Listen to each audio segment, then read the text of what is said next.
Dando continuidade à agenda de hoje, iniciamos o segundo painel do dia, Oportunidades e Riscos de AI no Ensino Básico. Gostaria de chamar ao palco a moderadora Flora Ariza, professora e consultora, pesquisadora do Deseduca, pesquisa empírica em educação e desigualdades sociais e pesquisadora associada da rede UAI, Understanding Artificial Intelligence da IEA USP, doutora em Sociologia da FFLCH da USP e formada em Redes Sociais pela Unicamp. Obrigada.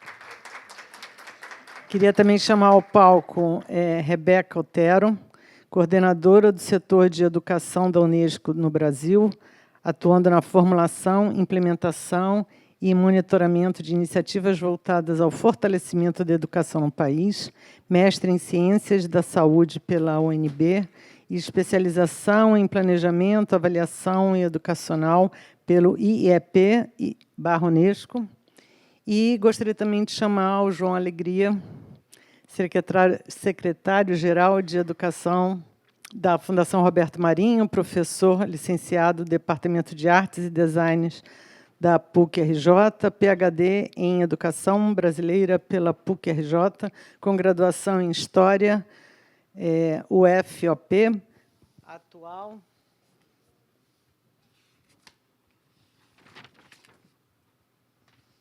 atuando em relações entre educação, comunicação, tecnologia e design, e também chamar Rodrigo Brandão, pesquisador da CETIC.br, NIC.br, profissional de relações governamentais com mais de uma década de experiência nos setores públicos, privados e acadêmicos, especialista em regulação de tecnologias emergentes, inteligência artificial e transformação digital.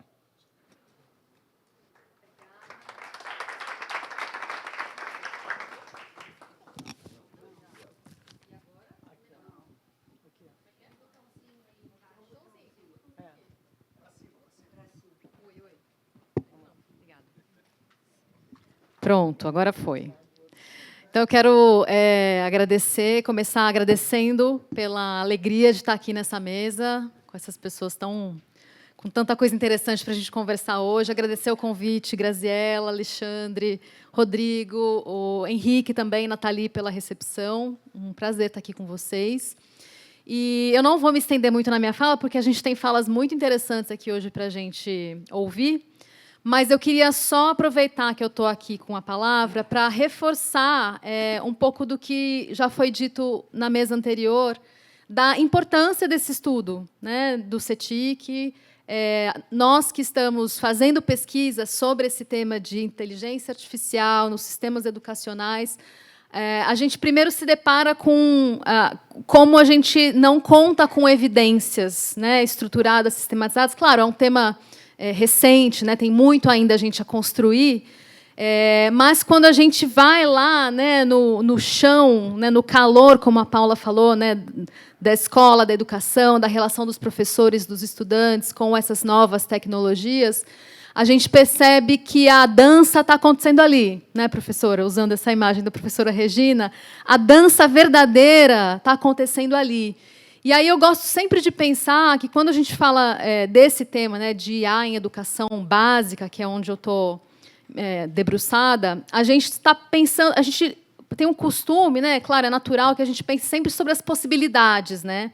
Quais as possibilidades de transformação, quais as possibilidades que essas tecnologias apresentam para a educação. Mas eu acredito que não existe, né, uma possibilidade ideal que a gente precisa fazer com que as nossas escolas, os nossos profissionais cheguem nesse ideal. Pelo contrário, eu acredito que isso se cria, né? As possibilidades de interação com essas tecnologias e a educação que vai se fazer se cria ali, na dança, que está sendo feita ali por esses atores que a Graziela trouxe aqui um pouco, né? Então, eu acho fundamental a gente evidenciar qual é a dança que está sendo feita nesse momento e como é que essas pessoas estão criando essas interações com a IA, com essas novas tecnologias. Então, acho que esse estudo vem num momento muito importante para isso.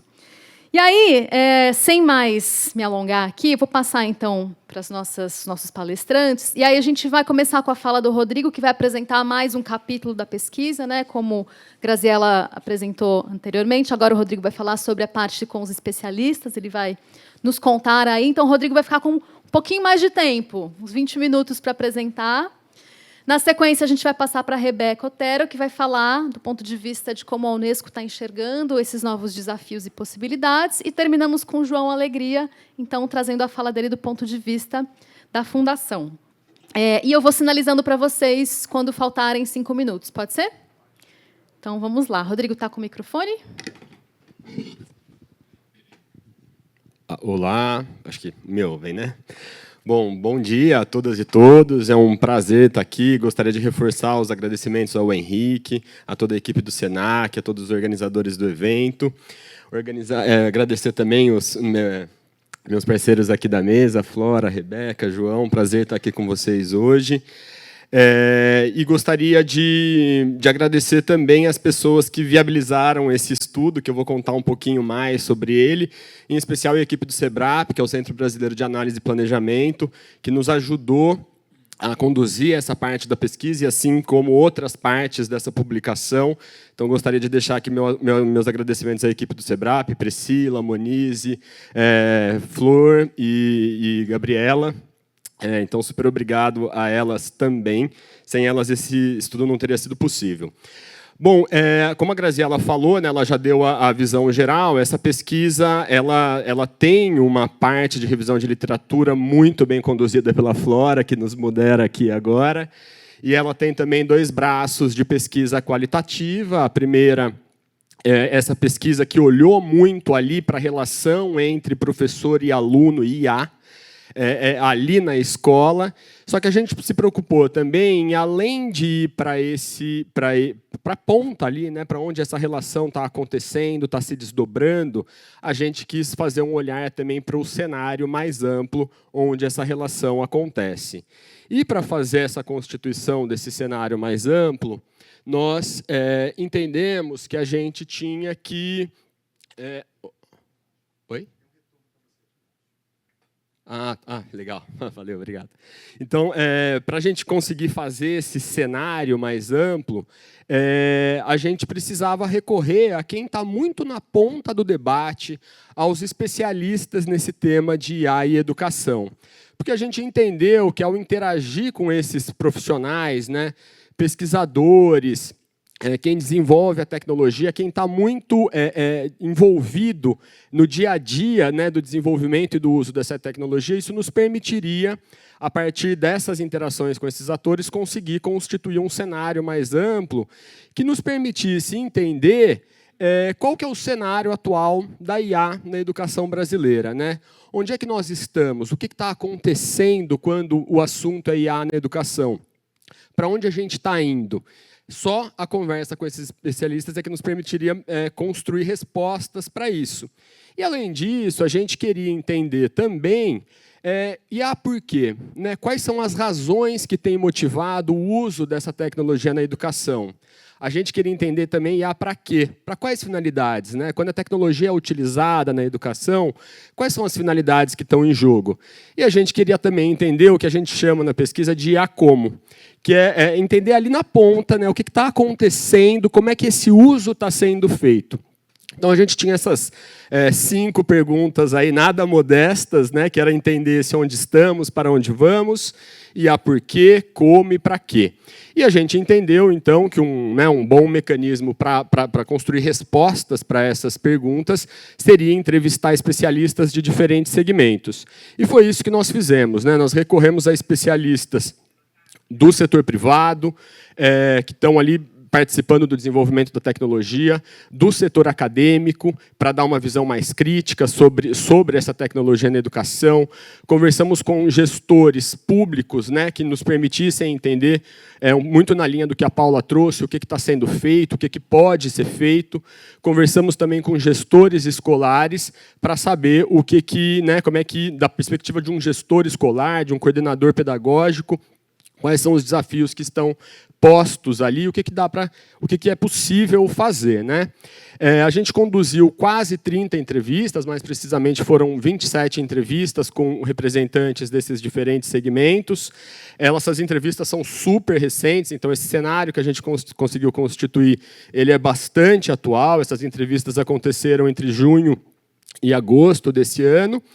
Todas elas foram anônimas, né? Então a gente, né, tem por prática ali no CETIC não abrir a identidade dos entrevistados. E na sequência a gente fez toda a transcrição e a análise desse material para que a gente conseguisse, nesse conjunto de entrevistas, identificar padrões, identificar grandes temas que nos permitissem construir respostas para as perguntas que nos preocupavam e que nos permitissem, portanto, ter uma ideia, né, de um cenário mais amplo da IA na educação brasileira. O questionário, só para antes de partir para os resultados mais específicos, a gente estruturou essa conversa com esses diferentes especialistas em torno de 3 grandes blocos, né? Nós primeiro quisemos saber deles como é que eles veem a IA na educação de uma maneira mais ampla, né? Pensando benefícios, riscos, barreiras, oportunidades. Na sequência, nessas entrevistas, a gente olhou muito, procurou saber desses especialistas, né, como é que eles veem a IA na educação brasileira mais especificamente, mas no final da entrevista a gente procurou explorar com eles como é que eles veem, né, o futuro da sociedade com IA, pensando a partir da educação, né? Então, como vocês podem imaginar, né, a gente entrevistou ali quem está muito na ponta do debate, quem está muito engajado nesse debate, fazendo ele acontecer. As respostas, obviamente, foram riquíssimas. E o que eu trouxe aqui para vocês hoje foi um compilado de oportunidades, barreiras, desafios, um pouco para a gente também iniciar esse debate que a gente vai fazer ainda aqui nessa mesa. Então, procurei, né, trazer um pouco dos achados, né, destacar algumas coisas em termos de benefícios, riscos e barreiras para o uso da educação, para o uso da IA na educação brasileira. Partindo primeiro para os benefícios, eu não vou entrar em cada um deles, porque eu acho que ficaria um pouco maçante aqui para passar por cada um desses benefícios.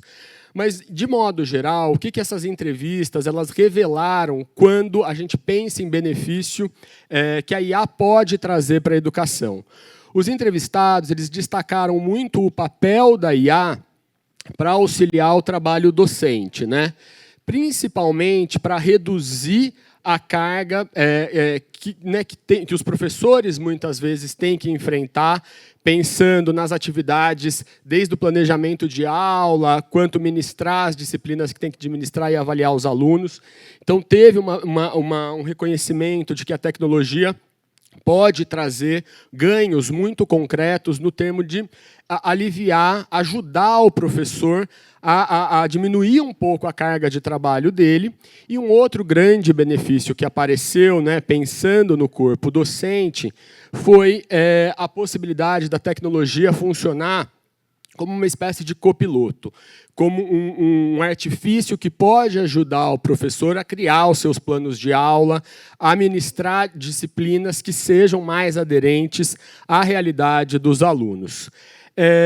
Os entrevistados destacaram também o potencial da IA para ajudar a gestão escolar, principalmente para poder dar margem a uma gestão escolar que seja baseada em dados, né? Porque muitas vezes o gestor ele se vê ali numa situação em que ele precisa tomar uma decisão, mas ele às vezes está um pouco às escuras ali, e aí teria o potencial, segundo os entrevistados, de ajudar a tomar decisões referentes à gestão escolar. Eu não vou passar novamente, né, detalhadamente, estou destacando alguns desses benefícios, mas também em termos de gestão, os entrevistados reconhecem também o potencial da IA para aliviar a carga de trabalho não apenas do professor, mas também do gestor, à medida que pode ajudar a automatizar alguns processos da gestão escolar. Os entrevistados também destacaram, deram bastante ênfase para a capacidade da tecnologia dela tornar o ensino mais personalizado, e isso aparece com força na literatura e apareceu também com força no conjunto das entrevistas. Isso é uma grande vantagem que a tecnologia pode trazer, que a IA pode trazer, que é ajudar o professor a desenvolver, o professor e a escola a desenvolver conteúdos que sejam mais aderentes à realidade de públicos específicos de alunos. E, por fim, quando a gente pensa, né, na IA sendo usada na educação, os entrevistados também trouxeram potenciais benefícios que podem trazer ganhos não só para a escola, alunos, professores, gestores, mas também para a sociedade como um todo. E eles destacaram, por exemplo, o papel da IA para ajudar os jovens a se inserirem no mercado de trabalho, né, de uma maneira cada vez mais eficaz. O que é interessante? Quando a gente olha para cada um desses ganhos, eles apareceram nas entrevistas, isso não é trivial, né? Os entrevistados reconhecem isso como potenciais ganhos que a IA pode trazer para a educação. A Flora pode falar isso melhor do que eu, mas esses ganhos eles também aparecem na literatura. Tá? Isso não é interessante você reparar que, na prática, né, isso também é percebido como ganhos potenciais, aquilo que muitas vezes é discutido de uma perspectiva mais teórica na literatura, isso está muito incorporado como uma percepção de ganho real.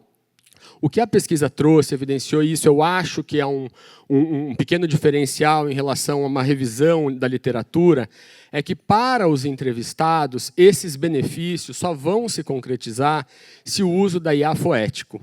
Então, quer dizer, tem ali uma série de ganhos que podem acontecer, mas esses ganhos vão se concretizar se o uso dessa tecnologia acontecer de uma maneira pautada na ética, em valores éticos, for guiado por preocupações ligadas à segurança dos mais diferentes tipos. E essa questão do uso ético ser tão instrumental para a concretização dos benefícios não é pouca coisa. Por quê? Na pesquisa, a gente, né, entrevistando ali esses diferentes especialistas, a gente conseguiu também identificar uma série de desafios ligados ao uso da tecnologia na educação. Esses desafios são inúmeros, tá? Novamente, não vou passar por cada um deles. Eu destacaria um desafio que apareceu de maneira bastante recorrente, e não só recorrente, apareceu de maneira bem central nos relatos que os entrevistados fizeram para a gente, que era dizendo o seguinte: um dos principais riscos é que a IA seja usada por ser usada, né? A tecnologia pela tecnologia, sendo usada sem propósito pedagógico. Isso foi um risco que apareceu de maneira muito central nos relatos dos diferentes entrevistados, mas o que eu queria destacar desse conjunto de desafios aqui? Eu disse para vocês agora há pouco que, né, que na perspectiva dos entrevistados, os benefícios vão se concretizar desde que a tecnologia seja usada de uma maneira ética. E o que eles trouxeram também?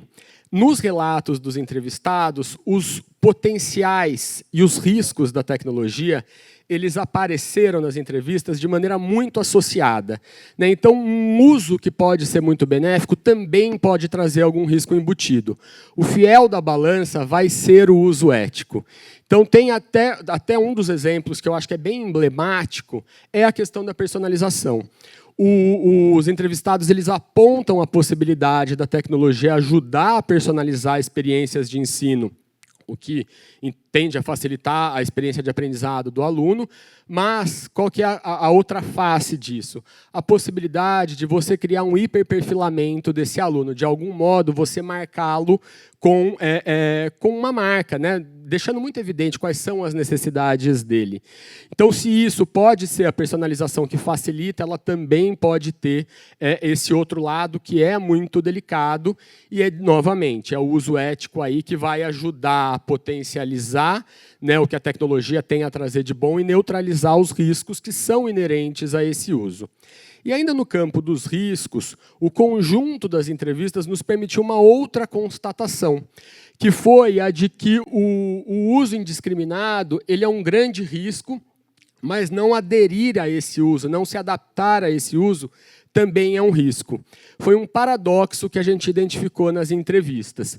Por quê? O que os entrevistados trazem? Olha, esse uso da inteligência artificial na educação brasileira, ele está muito disseminado. E a escola virar as costas para isso, né, não aderindo, né, a mostrar aos alunos como usar, quando usar, é um risco muito grande. Então, de algum modo, se essa maré está posta, a gente tem que nadar, mas tem que, né, aprender a nadar e ensinar os alunos a nadarem também. Então, foi um paradoxo que a gente conseguiu identificar no conjunto das entrevistas, né? Se esse uso está posto, ele é muito frequente, ele é muito recorrente, a gente não pode né, virar as costas para isso. E aqui também vale uma informação importante, que eu vou até reiterar um pouquinho mais para frente. Na percepção dos entrevistados, a Graziela já tinha mencionado isso, os grupos focais trouxeram isso com muita força, mas conversando com esses especialistas, isso também apareceu. A imagem que ficou desse conjunto de entrevistas é que esse uso ele é muito presente na educação brasileira. Só que o fato dele ser presente, dele ser disseminado, não significa que ele é tão avançado.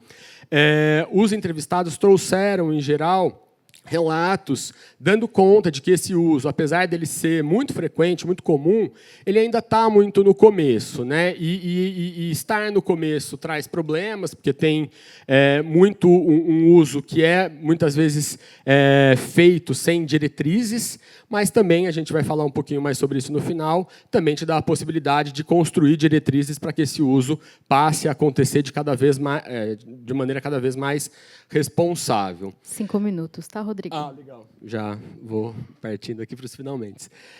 Bom, então, se a gente entendeu que esse uso ele está posto, ele acontece, e que esse uso precisa ser responsável, a gente procurou identificar também, junto aos entrevistados, quais são as barreiras, né, que muitas vezes dificultam esse uso. Seja o uso mesmo, né, para que o aluno possa ser exposto à tecnologia, para que o professor possa usá-la da melhor maneira possível, e também para que esse uso seja, antes de tudo, responsável.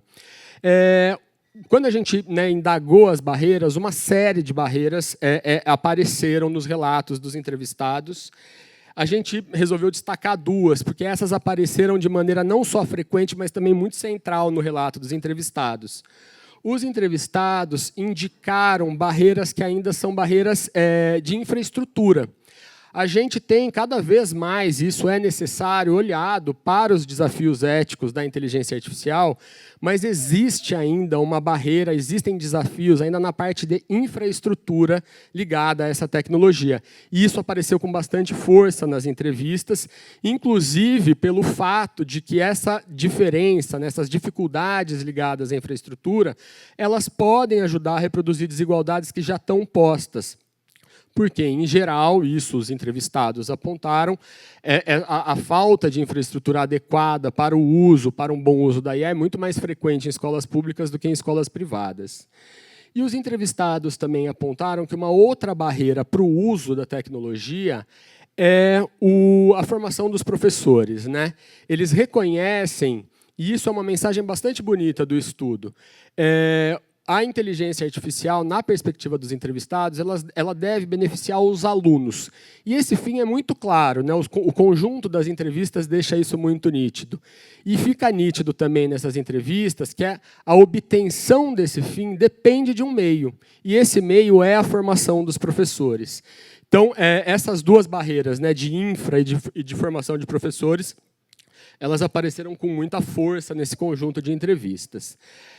Eu não vou entrar aqui no detalhe, né, não daria tempo, até porque eu me empolguei falando das outras partes, não vou conseguir entrar no detalhe, mas a gente também, nesse estudo, procurou identificar práticas, né, usos, tipos de formação, diferentes iniciativas que estejam ligadas ao uso empírico da tecnologia, né? A gente procurou extrair dos entrevistados casos muito concretos desses usos, e procuramos também identificar, junto aos entrevistados, quais são as avaliações positivas e negativas que eles fazem desses usos, né, desses casos mais concretos de uso da inteligência artificial na educação. Eu vou destacar 2 deles que eu acho que são, né, que chamaram sempre muito a atenção ao longo do estudo, né? quando a gente fala de casos mais concretos de uso, apareceu com bastante frequência, né, várias menções ao uso da IA, principalmente para correção de redação, adaptação de conteúdo de redação. Isso também ilustra aquilo que eu falei mais cedo, né, dos dois lados de uma mesma moeda, porque, nesse caso, os entrevistados eles apontam o uso da IA para ajudar na correção de redação, para dar um feedback mais personalizado. Isso é um lado positivo. Mas também, no conjunto das entrevistas, aparece o risco de você ter uma correção de redação que, às vezes, torna por avaliar os alunos todos do mesmo jeito, tem um risco ali de você tornar o processo de correção e, portanto, de elaboração de uma redação muito pasteurizado. E uma outra experiência que apareceu com bastante força nos relatos que nós colhemos foi a experiência da IA desplugada. Ela tem uma expressão grande ali no Piauí, isso apareceu com bastante força em diversas entrevistas, que é a ideia de você ensinar sobre IA, não necessariamente conectado, não necessariamente online. Existe uma série de recursos que podem ser mobilizados para ensinar sobre a tecnologia, para ensinar como usá-la, sem que necessariamente você esteja fazendo um uso direto dela. E isso é muito importante, porque dá uma luz, abre um caminho aí para aquele cenário que eu mencionei agora há pouco, de falta de infraestrutura em muitos locais. Bom, basicamente eram essas as mensagens, mas só para deixar um pouco mais claro, a gente, né, como eu comentei com vocês, a gente teve essa preocupação de entender IA por quê, e esse conjunto de entrevistas ele nos permite dizer que olhar, né, uma das razões de olhar, né, para a IA é porque ela já faz parte da realidade das escolas e portanto, virar a cara para isso seria uma irresponsabilidade. Quando a gente pensa no IA para quê, que foi uma preocupação do nosso estudo, é muito nítido para o conjunto de especialistas que a IA ela tem que estar a serviço do apoio ao docente, a personalização do ensino, e tem uma preocupação muito grande de preparar os estudantes para um mundo em transformação, né? Então, a finalidade da tecnologia é fazer esse preparo aos alunos. E o IA como, que era uma preocupação muito grande nossa, né, de entender como é que esse uso acontece na prática, os entrevistados eles apontam isso de maneira bastante categórica, que a maneira ética é a maneira, né, como usar IA, não tem outra alternativa que não seja o uso ético dessa tecnologia, com professores preparados e num cenário de infraestrutura. Então, só para concluir aqui, Flora, que eu sei que você já está de olho no meu tempo aqui, quando a gente pensa, então, em onde estamos, né, essa era uma outra preocupação do estudo, dá para dizer com segurança que, da perspectiva dos entrevistados, a gente está num cenário de um uso disseminado, mas que ainda é muito inicial. Segundo muitos deles, é um uso que está engatinhando, que está começando.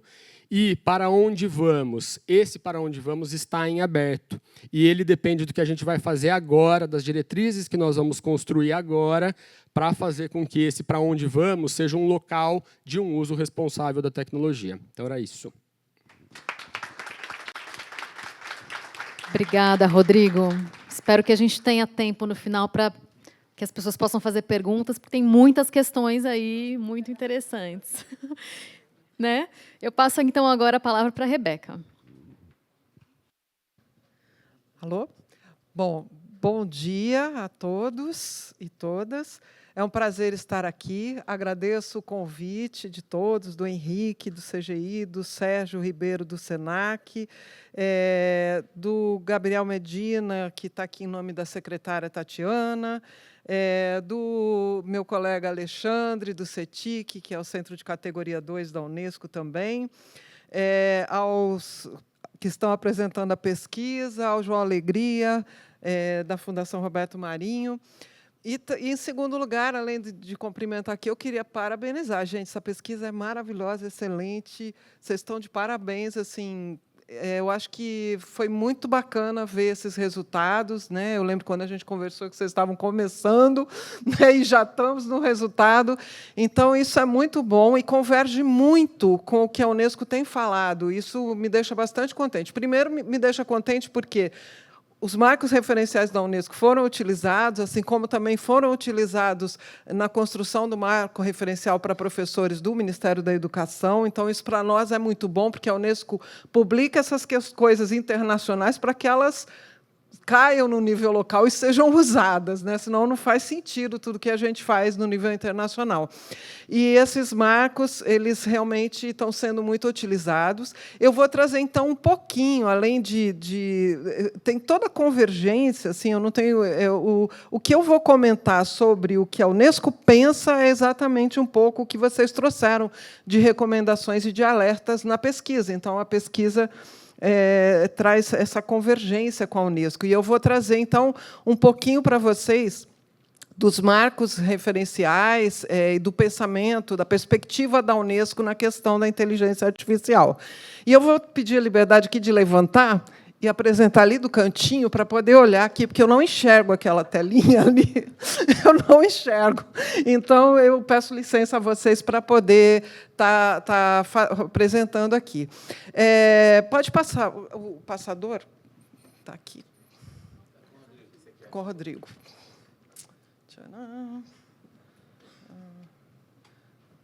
Tem que voltar.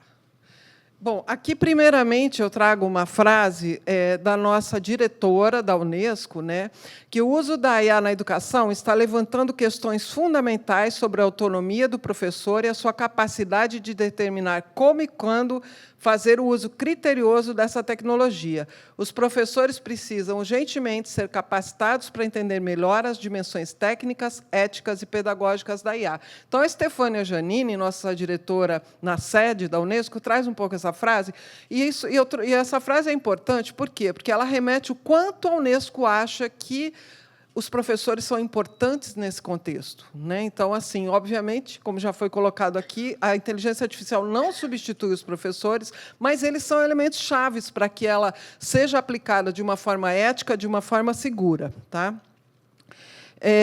E a Unesco, então, desenvolveu os marcos referenciais de competência de inteligência artificial para professores, né, que traz todos os conhecimentos, habilidades e toda a questão do uso ético, dos princípios que o professor deve utilizar. Então, esses marcos eles são bastante interessantes, estão disponíveis no nosso repositório, né, na Unesdoc. Ele tem 5 princípios chaves, né, que é uma abordagem centrada no ser humano para IA. Então, assim, se não serve para o ser humano, se não qualifica a vida do ser humano, não adianta, não interessa. Tem que interessa quando qualifica a vida do ser humano, né? Garantir futuros digitais inclusivos, mas futuros com qualidade, né? Garantir aplicabilidade para todos os professores e refletir nessa evolução digital. Aprendizagem profissional ao longo da vida para professores e proteger os direitos de professores e definir interativamente os seus papéis, né, como eu estava dizendo no slide anterior. O referencial ele traz uma estrutura que é assim, ele traz, se não me falha a memória, são 15 ou 17, Maria, competências, que são os aspectos ali, e ele tem 3 níveis de progressão. E o que são esses níveis de progressão? Esses níveis de progressão vão desde o nível mais básico, né, que é onde o professor que não sabe nada, então ele vai adquirir aquele nível mais básico, ou um segundo nível, onde ele vai aprofundar, né, se envolver com a ferramenta, e um terceiro nível, onde ele já cria com a ferramenta. Ou seja, gente, o professor ele tem que se engajar, ele tem que dominar. Essa é a palavra, eu acho. Eles têm que dominar a tecnologia, porque não adianta tirar da escola, não adianta fingir. Não viu os estudantes? A Graziela apresentou, eles escondem que estão usando, não deixam usar. Na escola pública, eu vi que tem um afastamento maior, né? Na privada, eles ainda permitem, foi isso que eu li ali no seu slide. Isso, o que acontece? O professor não tem que fugir da tecnologia, ele tem que dominar, e o estudante também. E, dominando, a gente consegue ter um uso seguro e um uso ético. Então, um pouco isso que acho que esses níveis de progressão nos mostram. Que a gente, e é importante que a gente chegue no terceiro nível, né, que seria direcionado a professores que têm forte conhecimentos e habilidades em IA, mas isso eles vão adquirir antes.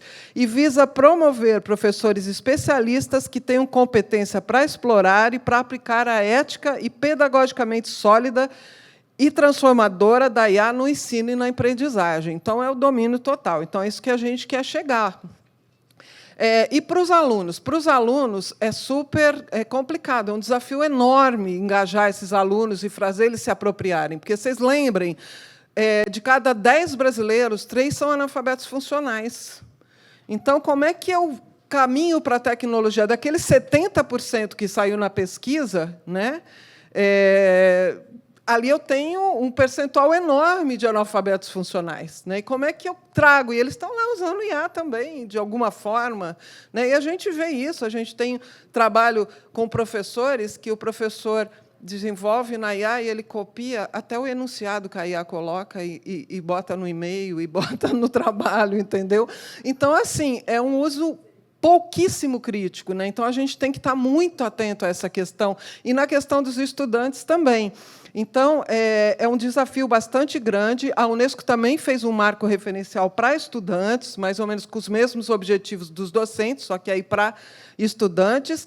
Tem também uma estrutura, eu sei, tem também uma estrutura, não vou passar, que eu quero que tenha pergunta aqui. Uma estrutura praticamente de competências, de níveis de progressão também. Aqui, então, o aluno também tem que compreender. Todos os estudantes podem estar nesse nível. Aplicar, os estudantes devem adquirir a compreensão básica da abordagem centrada no ser humano, né? Isso é muito importante.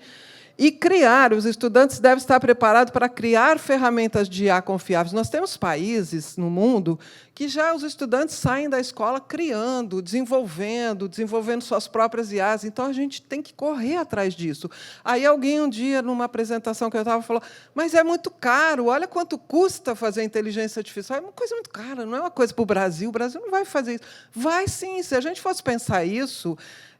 a gente não caminhava na robótica, também é muito caro, mas a gente faz os nossos robozinhos, a gente tem criatividade. Eu acho que o Brasil tem também que criar também suas próprias inteligências artificiais e está podendo dominar um pouco essa tecnologia também.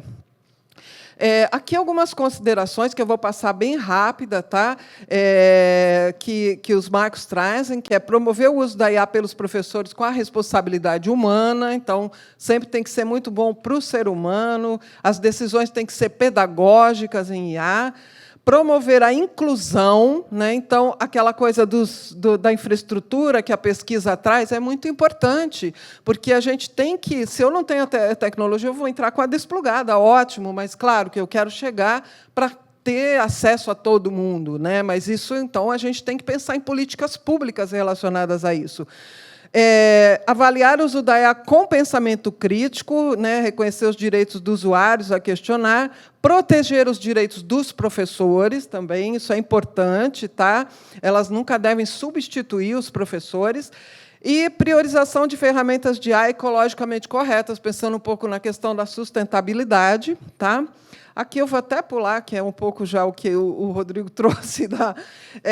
E a Unesco traz também uma série de controvérsias e riscos e alerta para eles. Tá? Então, por exemplo, o agravamento da pobreza digital. Então, a gente sabe que esse avanço da tecnologia, e que em muitos lugares a gente não tem nem infraestrutura, aumentam enormemente as lacunas, né, entre pobres e ricos, aumenta a desigualdade cada vez mais. Então, isso é uma coisa que o Brasil tem que se preocupar quanto sociedade, né, porque isso gera violência, isso gera mais pobreza, isso gera segura o progresso do país, ou seja, é importante. A questão da regulação, porque a tecnologia vai muito rápido e a regulação vai muito lenta, e a gente precisa avançar na questão da regulação. O uso sem consentimento, né, por exemplo, uso de dados sem consentimento, de utilização, né, conteúdo de IA que polui a internet, muitas vezes a gente tem... Hoje a gente olha assim, aquele Instagram, a gente fala assim, gente, isso aqui é verdade? Eu me pergunto o tempo todo, isso aqui é verdade ou é mentira? A gente não sabe mais o que é verdade e o que é mentira, porque é tão perfeito, às vezes, que a gente não vê. Falta de compreensão do mundo real, né, porque isola um pouco, né, afasta. Então, a gente tem que também, essa questão da socialização, né, os estudantes eles têm que ter aqueles 4 pilares, né, saber ser, saber fazer, saber conviver, a socialização, né, saber aprender, para ter uma educação ao longo da vida. Então, esses 4 pilares têm que ter. A tecnologia não pode tirar o estudante disso, né, então, isso é importante a gente prestar atenção. Redução da diversidade de opiniões, ou seja, marginalizar vozes, ainda vozes já marginalizadas, e aí eu vou marginalizar mais ainda, né? A questão das deepfakes mais avançadas, etc. Então, esses são os riscos, controvérsias que a Unesco alerta. Tá? Nós temos que regular o uso ético, essa abordagem centrada no ser humano. A Unesco tem essa publicação, que é Ética da Inteligência Artificial, está online para todos vocês. Tá? Também tem o Consenso de Beijing, que eu também não vou passar bem rápido, que traz um pouco, já desde 2019, um pouco todo esse debate. Tá? Então, isso é um marco, vamos dizer assim. Aqui, alguns passos para a questão da regulação, que é muito importante. Nós temos que endossar as regulamentações gerais de proteção de dados internacionais, regionais ou nacionais, adotar, revisar e financiar estratégias de IA abrangentes para todo o setor governamental. Passo 3, consolidar e implementar essas regulamentações específicas sobre ética da IA. O passo 4, ajustar ou garantir o cumprimento das leis de direitos autorais para regular o conteúdo gerado por IA, né, que é um outro risco. Elaborar marcos regulatórios sobre IA generativa, desenvolver capacidades para o uso adequado na educação e na pesquisa e refletir implicações ao longo prazo para a educação e para a pesquisa. Agora, isso aqui deve ser revisado, porque, como a tecnologia avança, nós já estamos para lá da generativa. Então, isso deve ser sempre revisado, atualizado, mas temos que fazer esses passos, seguir e tentar fazer realmente uma regulação, porque é importante. Né? Aqui, mais algumas considerações. Né? Os estudantes precisam ser informados, é tudo aquilo que o Rodrigo falou. Tem que ser informado, tem que conhecer, tem que passar por aquelas etapas, né, do referencial que a Unesco traz, proteger a motivação intrínseca dos estudantes para crescerem e aprenderem como indivíduos. Eles têm que desenvolver suas habilidades sociais e suas habilidades cognitivas, né? Não podem ser substituídos pela tecnologia. Né?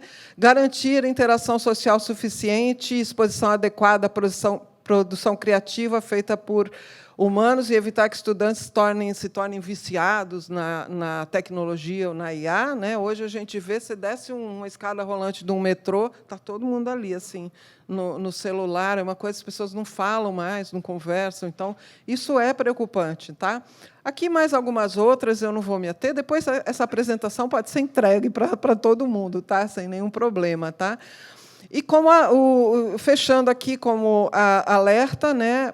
Equidade. Nós temos que ter a equidade, a conexão com o humano, realmente ter a conexão com o humano, proteger o desenvolvimento intelectual e humano, tá? Se precaver contra os impactos psicológicos que possam ter junto a estudantes. A gente viu lá que muitos usam para a questão emocional, na parte que a Graziela apresentou. Então, isso é importante, temos que proteger esse impacto psicológico e também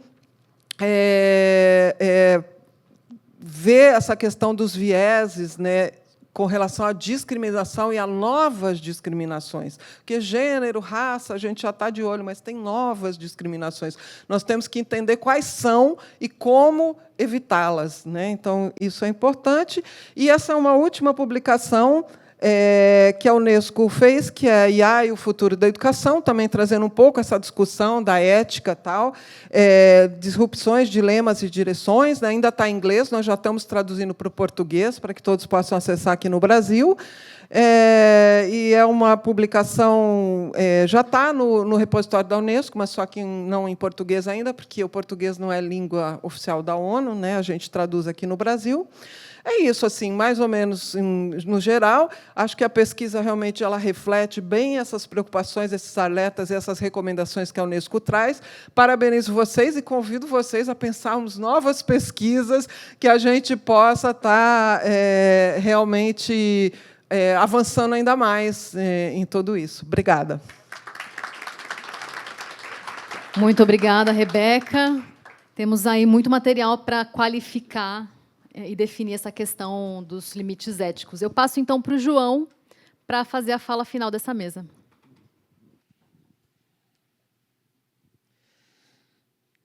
Não sei se vocês conseguem imaginar o tamanho da roubada,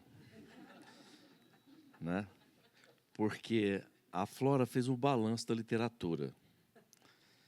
E aí tem o CGI e tem a Unesco, ok? E aí eu vou falar por último, entendeu? É desse jeito que eu quero agradecer o convite por estar aqui, porque quando eu recebi esse convite eu me senti tipo assim, entronizado, né? Ao lado de parceiros e de organizações que são referências muito importantes para todos nós quando a gente faz essas discussões. Brinquei com a Rebeca ali antes da gente sentar aqui, que sempre que eu tenho uma dúvida, eu escrevo assim na busca do Google, Unesco, e escrevo o meu problema. Aí vem um relatório, um informe internacional, um documento interessante, eu dou uma lida naquilo primeiro, aí eu tento me orientar. E com o CGI nós temos mais recentemente prazer enorme de sermos parceiro numa iniciativa bem curiosa de conectividade de povos amazônidas, né? Ribeirinhos, indígenas e quilombolas. É uma coisa que a gente está aprendendo a estar nesse universo e, conjuntamente, inclusive com os próprios novos integrantes dessas redes, né? A gente está terminando de produzir o nosso curso de introdução ao mundo digital para povos que estão muito desconectados, que, batizados por eles mesmos, se chama Sabedoria Digital. Eu vou começar com um disclaimer, para que ninguém se confunda com a minha fala. Em primeiro lugar, né, eu sou uma pessoa que dirige uma organização que é uma fundação empresarial de uma mídia tech. Portanto, para nós, tecnologia está em tudo que a gente faz. E nós temos uma visão positiva, bem na linha do que Regina trouxe, sobre o que podemos ou não fazer com tecnologia, né? Isso é uma coisa importante. Do ponto de vista pessoal, o meu interesse acadêmico principal é pelo design da experiência de aprendizagem. Então, tecnologia e inteligência artificial, vocês podem imaginar como é que bate isso para mim. Do ponto de vista do desafio de lidar com essas questões, é preciso estudar muito, é preciso criar oportunidades de formação. Nós temos, dentro da Fundação Roberto Marinho, pelo menos nos últimos 2 anos, um programa estruturado de formação continuada de todos os colaboradores em inteligência artificial, tá? Isso se dá de uma formação geral para todos, se dá na forma de jornadas de cocriação em grupos menores, por áreas de atuação e também entre áreas, das quais já surgiram vários resultados interessantes. Eu vou citar apenas 2, tudo isso como parte do disclaimer, tá? Um deles é pensado pela nossa área de conhecimento, que é responsável por pesquisa e avaliação, liderada pela Rosalina Soares, uma pessoa muito especial. Nós estamos trabalhando com metodologia probabilística para trabalhar de forma preditiva a partir da construção de arquétipos do nosso público escolar, de maneira que nos permita endereçar um pouco quando ocorre evasão escolar, quando a gente trabalha com metodologias preditivas na probabilística, associando com características de arquétipos. Então, a mãe adolescente, negra, jovem, da periferia da grande cidade, que tem tais e tais características, ela vai construindo o perfil, evasão no 2º ano do médio. Então, a gente está trabalhando com isso como um recurso de aplicação de inteligência artificial. Essa semana passada, tive a felicidade de acompanhar a última etapa de validação do treinamento dos nossos agentes digitais, que são robôs de conversação, aplicados a partir do início do ano que vem a todas as nossas ofertas de educação online. Mas é uma solução, eu diria que própria da Fundação, que surgiu desses grupos de cocriação, dos colaboradores, e começou com um processo de seleção de algum modelo de linguagem que a gente ia usar como base para construir agentes próprios que se orientam por corpos de documentos próprios da Fundação e que foram treinados durante quase 2 anos para responder dúvidas de estudantes como um professor nosso responderia. Tá? Nós trabalhamos principalmente com educação de jovens e adultos, então uma resposta típica de inteligência artificial não me serve para nada. Nós precisamos ter respostas contextualizadas, que considerem o Brasil, que pensem na nossa cultura, que pensem nas nossas condições de vida, que pensem na questão do desafio do alfabetismo no Brasil. Então, nossa equipe passou 2 anos ajudando a treinar, e, na última etapa agora, os nossos estudantes, que fazem conosco o preparatório para o Enseja, cerca de 40 mil por ano, uma parte deles fez um último treinamento desses robôs de conversação, que nós esperamos ver, então, aplicados. Muito importante isso, porque, inclusive, se a gente pensa na resolução número 3, de abril desse ano, do Conselho Nacional de Educação para a Educação de Jovens e Adultos, o desafio da flexibilização da oferta ele é muito importante. Então, uma pessoa que pode estudar em horários aleatórios e que usa o transporte público, etc., se ele tem uma dúvida, ele não pode esperar 24 horas para um tutor humano responder. Ele precisa de uma resposta o mais rapidamente possível para ele não desistir, né? Então, são alguns dos produtos. Mas os estudantes brasileiros, eles estão corretos ao relatar aos pesquisadores que sentem a inteligência artificial presente em tudo ao seu redor, mesmo que isso não seja uma verdade assim 100% verdadeira ainda, mas vamos dizer que é uns 90 e tal. Porque a inteligência artificial é uma tecnologia de propósito geral do século XXI. General Purpose Technology, em inglês, GPT, notem a coincidência.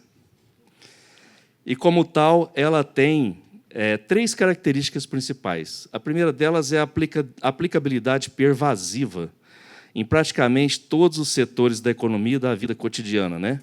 Indústria, agricultura, saúde, educação, finanças, comunicação, etc. Ela conta também com essa capacidade de melhoria contínua ao longo do tempo, e com uma outra característica, que é a de induzir inovação complementar, ou seja, essas tecnologias elas não apenas mudam o que fazemos no presente, elas levam a novas inovações, novos produtos, novos processos, novos modelos de negócios, novas indústrias, que dela tornam-se dependentes. A máquina a vapor, a eletricidade, as TICs, são outros exemplos de tecnologias de propósito geral e de profundas transformações na experiência humana. É triste confirmar, por meio de achados dessa pesquisa, que os estudantes brasileiros se informam pouco sobre o tema da inteligência artificial. 5 minutos. Apesar de já utilizarem aplicações baseadas em IA para muita coisa nas suas vidas, né? Organização pessoal, saúde, lazer, lembretes, receitas, tarefas escolares, suporte emocional. E eu preciso dizer que, nos últimos rankings que a gente tem tido acesso, a inteligência artificial usada como um recurso de terapia tem liderado todos os rankings. Então, há esse pacto de silêncio entre estudantes que fingem não utilizar e professores que fingem não perceber o uso intensivo de IA por adolescentes e jovens, pois os 2 grupos têm encontrado pouco ou quase nenhuma oportunidade de formar competências digitais para encarar o mundo novo que nos rodeia a todos.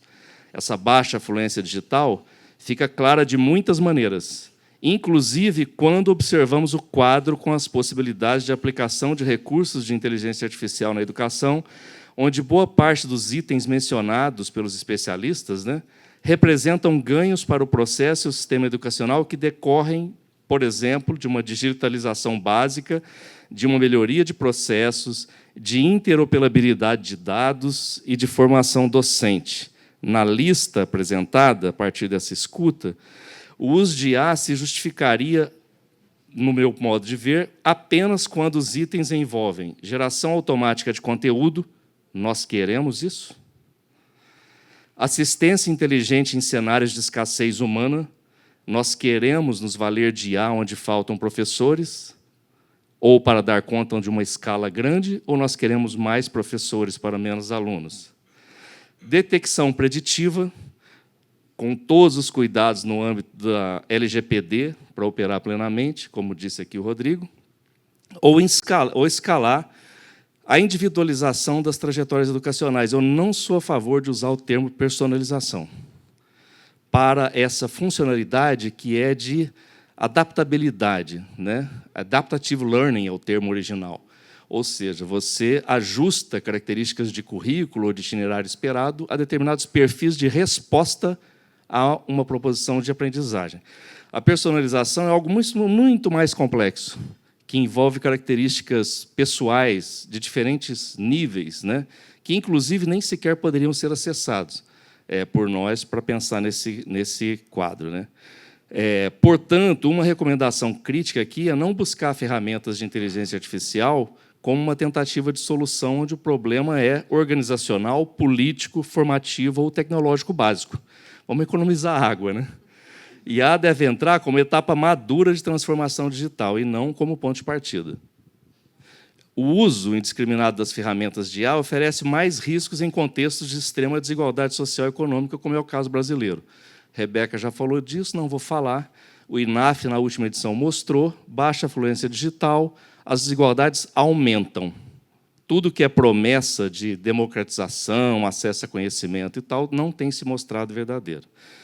Então, participo de um grupo de organizações, nós estamos muito preocupados com coisas como direito à realidade, a ética dos algoritmos, esse tipo de coisa que a gente precisa discutir para garantir e fomentar o quê? Criatividade, imaginação, a fabulação humana, né? É disso que se trata também. Mas como garantir que alunos não sejam apenas levados por plataformas ou simulações, mas que tenham vivências reais, contextos práticos e presença significativa? Velho o tempo, já estou encerrando. Tá? A abordagem mais correta, eu diria, para enfrentar essas limitações é a educação para as tecnologias e a inteligência artificial, como defende a Unesco, e não uma educação dependente de inteligência artificial. Tá? O nosso desafio é garantir que a IA seja isso. E vou apenas concluir dizendo a seguinte questão. Os estudantes que temem o emburrecimento, a perda de capacidade de aprender, tem essa preocupação aparece, ela é uma preocupação relevante. Se a gente levar em conta que algumas modalidades de aplicação de IA na educação, principalmente aquelas que os estudantes ouvidos no estudo tratam como capazes de produzir dependência, né? Ou seja, soluções de prateleira que, uma vez utilizadas, deverão sempre ser utilizadas para que o aluno consiga reproduzir uma mesma operação.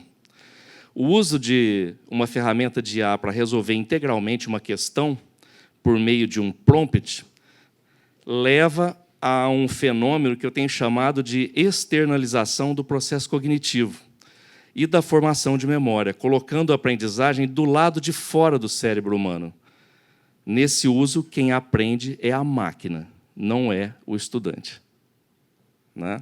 Então, a gente tem formado gerações inteiras de treinadores de máquina, que não retêm o conhecimento e que não aprendem, porque, na medida que adotam os prompts para resolver todas as suas questões escolares, eles externalizam o que seria o processo cognitivo ou de aprendizagem para fora de si. Né? Essa e mais 200 outras questões vocês vão encontrar no texto que eu escrevi sobre isso, mas eu queria apenas concluir que, sim, nós devemos nos apropriar destas tecnologias e nos prepararmos para utilizá-las, né, da maneira correta, adequada, para numa visão de bem comum. E me parece que, diante de tudo que a gente tem vivido ultimamente, a Regina falou um pouquinho dessas questões todas que nós temos vivido no nosso cenário, o que se torna mais inovador e disruptivo é o que é plenamente humano.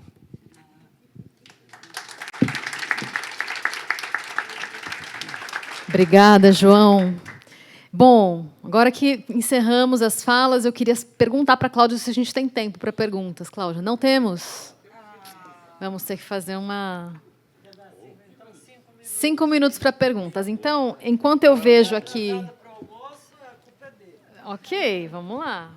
Eu vou ver se temos perguntas do YouTube. Acredito que não. Então, eu pergunto se alguém aqui da plateia gostaria de fazer uma pergunta. A gente pode fazer até 3 perguntas e passar aqui para as respostas. Ótimo. Opa, professora Regina. Quem está atrás da professora, por favor.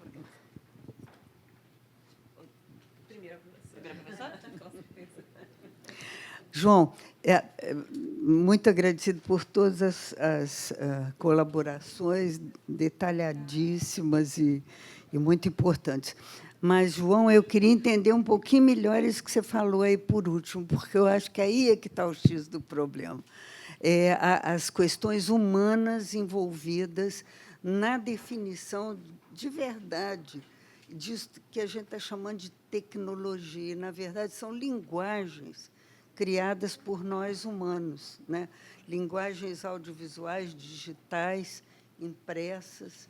Se a gente transpuser a discussão para esse campo, ele se modifica em relação à formação de professores, à programação de currículo, de avaliações, a questão do entendimento de que o que nós humanos inventamos, agora estão chamando de inteligência artificial, mas não, aquilo é um repositório de uma quantidade de informações que, na verdade, é uma nova linguagem criada. Eu não vou dizer que é língua, porque língua depende de um povo, de um idioma. Nós criamos uma linguagem, ou seja, um modo de comunicação e um modo de entender a vida e as coisas que pode influir sobre tudo, desde a construção de foguetes estratosféricos até a conservação de plantas, a utilização de alimentos. Entendeu? Essa questão conceitual, para mim, é fundamental, porque ela vai mudar a capacidade humana de aplicação do que a gente está chamando de inteligência, e, na verdade, é uma linguagem criada pela inteligência humana. É uma linguagem digital, que a gente digita para encontrar o que a gente quer. Então, é isso que eu queria ouvir um pouco de você nessa sua última intervenção. Não, com certeza, a abordagem por esse viés da linguagem, ela é muito interessante. E ela ajuda a limpar muita coisa que está um pouco por trás de uma cortina de fumaça, de uma obstrução de visão, né? Na verdade, quando a gente relaciona com educação e pensando no humano, o que me vem imediatamente à cabeça é: nós vivemos no último século, nas últimas décadas, um processo de virtualização da aquisição do conhecimento. Na medida que nós fomos tornando mais populares e mais fáceis e mais fácil a distribuição de produtos de linguagens, de diferentes linguagens, de diferentes mídias, nós fomos retirando do processo da construção de conhecimento a experiência do humano e fomos passando por um processo de virtualização. Muitas vezes você vê uma aula sobre ciências da natureza tratando, sei lá, da fisiologia de uma folha de uma árvore, em cima de uma foto que está numa página do livro didático, mas do outro lado da janela tem uma árvore com folha. Então, quando a gente faz isso, é isso que eu estou chamando de virtualização desse processo. Só que são diferentes linguagens que vão se sobrepondo, se sofisticando, e vão nos enleando, nos colocando dentro de uma bolha narrativa, né? Que vem dessas diferentes linguagens. Isso. Então, tem uma necessidade muito grande de reconectar imediatamente com isto, não precisa ser sem isto, é com isto, com essa capacidade de expressar-se por meio de, né? coisas que constituem a experiência humana, no sentido de a experiência, né? Ampliar o conhecimento. Isso. Porque o que enriquece é a capacidade humana de ampliar infinitamente o conhecimento. Isso. Então, por mim, vai nesse campo aí. Eu quero só fazer um comentário sobre essa pergunta, porque eu acho que um ponto o diferencial do que chamamos de inteligência artificial hoje é que ela, de certa forma, ela não é só um buscador de informação, ela cria algo, né? Então, por exemplo, aqui o pessoal do CETIC criou um conhecimento sobre os estudantes, sobre os professores. Eu sei a metodologia, eu sei como esse conhecimento foi feito. Na IA, nós não sabemos, muitas vezes, os algoritmos. Qual é o viés cultural que tem essa informação que está vindo pela IA para mim? Qual é o viés cultural? Eu não sei. Por isso que a gente precisa de pensar na nossa inteligência artificial, para a nossa cultura, adaptada à nossa realidade, né? Então, eu acho que isso é um ponto bastante importante e, ao mesmo tempo, muito difícil, porque como é que a gente compete com essas big techs enormes que têm muito dinheiro, que estão no mundo todo? E como é que a gente se insere nisso, com a nossa cultura, com as nossas necessidades, né, que qualifique a nossa vida aqui no Brasil, né? Então, eu acho que esse é o grande nó da questão da IA que eu vejo, né?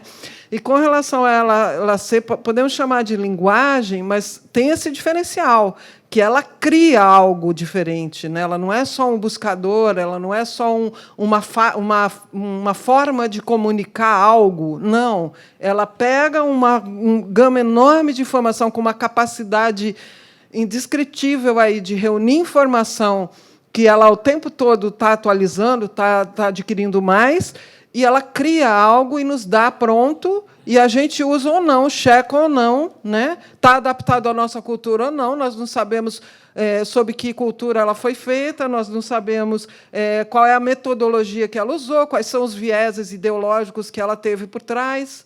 Então, esse é o grande problema, e a gente tem que fazer os nossos estudantes e os nossos professores entender isso. Porque, assim, o primeiro passo para a gente progredir é entender isso. Entendendo isso, já eu acho que se eu tiver, mesmo que não tenha equipamento, que não tenha nada, se eu tiver os professores entendendo esse aspecto, entendendo que por trás daquilo tem uma cultura, tem uma ideologia, tem um algoritmo que tem uma metodologia que foi definida por alguém, eu acho que já é um grande passo. Obrigada, desculpa o tempo. Cláudia está ali de olho, mas rapidamente a pergunta e Boa rapidamente tarde. a resposta. Então. Meu nome é Antônia, eu sou jornalista da revista Pai Educar, que é uma revista de educação. E, João, eu gostaria de te perguntar, você, em algum momento da sua fala, nos disse que a IA deve entrar como ponto de partida e finalizou dizendo que, e sim, como uma etapa madura. E aí a Rebeca acabou respondendo um pouco, né, da sua pergunta, mas ainda assim eu insisto. Você poderia explicar um pouco melhor essa sua finalização de etapa madura, Claro. partindo do princípio que, hoje, tudo que a Rebeca até falou dessa questão da humanização, desse grande conteúdo de IA, da gente não conhecer os vieses, da gente não conhecer a cultura, a metodologia e ter que trazer para o nosso universo. A pergunta é a seguinte, nós temos essa maturidade? Não, a gente não tem essa maturidade. O que eu quis dizer com essa fala foi o seguinte, pequena ressalva. Eu não sou aquela figura tipo etapista, tá? Primeiro você tem que saber isso, depois aquilo. Isso na educação já foi superado há bastante tempo. Inclusive, é um dos grandes dramas da escola tradicional, porque ela luta para manter o seu modelo seriado, linear, ao passo que os estudantes, os professores, podem acessar disponíveis no mundo tudo que está no currículo da educação básica de forma caótica e não segundo a organização que a escola tradicional gostaria, né? Que tem uma pressuposição do mais simples, do mais complexo, tá? Então, eu não sou assim, mas o que acontece é, quando você começa a pensar por desconhecimento de como opera esse dispositivo, que você pode usar ele para tudo, certo? Você pode estar muito errado, porque você pode começar a se basear em respostas que você está recebendo, em formulações que você está recebendo, que são generativas, que são novas, mas que não são, que são inéditas, mas que não são novas, tá? E que podem estar baseadas em corpos documentais completamente equivocados, desatualizados ou coisas desse tipo, tá? Então, é óbvio que você precisa experimentar, que você precisa conhecer, que você precisa usar, mas é errado pensar que qualquer problema que você tiver, você vai resolver com inteligência artificial, tá? Principalmente se você não teve formação para entender com o que você está mexendo e como é que aquilo funciona e como é que você se resguarda na condução dessa construção que você pode fazer em conjunto com a ferramenta, tá? Muitas pessoas, por exemplo, querem uma resposta complexa num único prompt. É um dos erros básicos de quem não domina IA, tá? Em geral, uma resposta complexa numa ferramenta de IA, você constrói de forma incremental. Você vai circulando esse negócio e vai aprimorando e reunindo dados num grande feed, certo? Até chegar numa conclusão lá, onde você delimita onde é que você quer que haja pesquisa, onde você filtra, onde você organiza a linguagem e tal. Então, a aplicação plena de IA num cotidiano escolar, por exemplo, deveria ocorrer com uma comunidade escolar mais madura em IA. Esse é que é o ponto, tá? Hoje, eu vejo na correria do dia a dia de professores, de estudantes que estão sendo desafiados por 3 matrículas, por não sei quantas centenas de estudantes que o professor tem que dar conta, ele se vira, ok?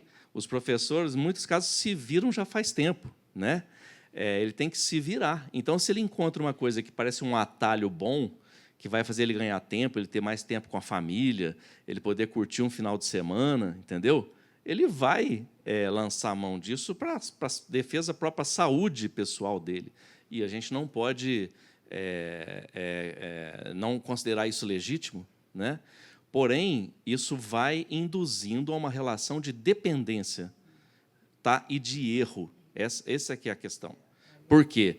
Porque, na condição atual do desenvolvimento dessas ferramentas, inclusive as gratuitas de prateleira, etc., considerando a nossa, não só a nossa, a população global, mas considerando a nossa sociedade, a sua condição alfabética, tá? de um jeito geral para lidar com as informações que ele recebe de um grande modelo de processamento de linguagem, sabe? Ele é vou usar uma expressão radical só para fazer uma inflexão forte para depois o pessoal me xingar. Ele é uma vítima fácil. Tá? E é o que acontece com a juventude. A gente pesquisa muito o uso de internet, às vezes vem uma notícia assim, os jovens estão cada vez mais comprando online, usando o sistema bancário, não sei o quê, estão, então, muito, né, com hábitos digitais incríveis no mundo contemporâneo. Não. Eles estão sendo conduzidos por notificação e cliques automáticos e processos que não está no protagonismo deles. Está no protagonismo fora deles. E é esse que é o problema do conhecimento. Cuidado para você não colocar aquilo que a gente tem de mais estruturante da condição humana, que é a possibilidade de conhecer, inventar uma coisa nova, de fabular, de imaginar, de avançar fora do cérebro humano. Tá? Precisamos preservar isso. Obrigada. Meu Deus, ano que vem é ano de... Obrigada, então, para os palestrantes. Obrigada, gente. Foi ótimo.